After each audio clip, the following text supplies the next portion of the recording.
bitch, man!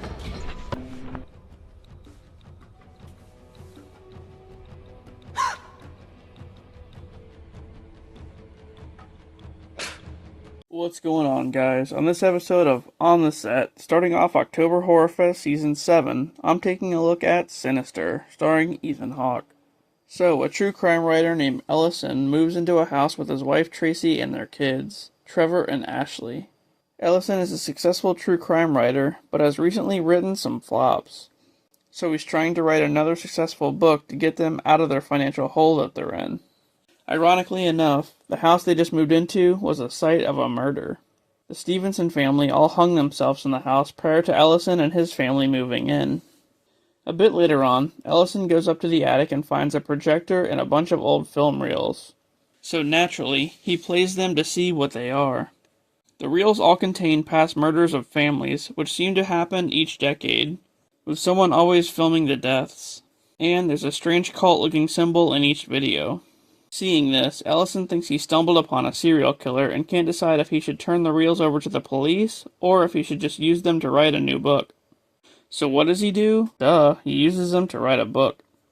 After looking further into it, Ellison discovers that all the murders might be linked together, and they all involve a strange figure, which one of the previous children in the house call Mr. Boogie. Eventually, he decides to consult a local deputy, who tells him that after each murder, a child from each family goes missing. He then goes to a professor who specializes in the occult to analyze the cult symbol. The professor tells Ellison that it belongs to a pagan god named Bagul, so they assume that the killings may have been done by a cult who worshipped him. Sometime later, Ellison starts to get haunted by ghosts of the Stevensons, especially their daughter Stephanie. As if that's not bad enough, Ellison goes back up to the attic and sees Bagul on one of the film reels. But it almost looks like he's acting in real time and is not part of the video. Then, Bagul emerges from the reel and is actually in the attic.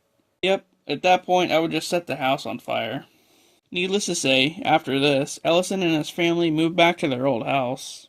Here, Ellison finds new reels in his attic and watches them, where he figures out a pattern to the murders and that Bagul himself has been committing them, not a cult. The pattern is that anyone that moves into the Stevenson house gets marked, and Bagul ends up coming for them. But they only die once they moved from the Stevenson house into another one, which is exactly what Ellison just did. Oops. In another twist, watching the extended versions of the original reels, Ellison learns that Bagul wasn't the killer, but that he possessed the missing children to murder their own families. So that's pretty wild. All of a sudden, after unknowingly drinking a strange substance from his mug, Ellison passes out. He wakes up bound and gagged by the rest of his family and learns that Ashley is now possessed by Bagul. Then, she proceeds to murder Ellison and the others with an axe, all while a camera records it.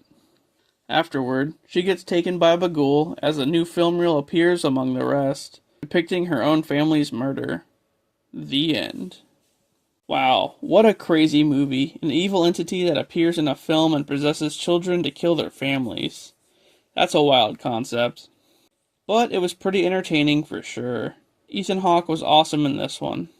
Next up, we get part 2, so stay tuned to see what old Bagul has been up to. And I'll see you then.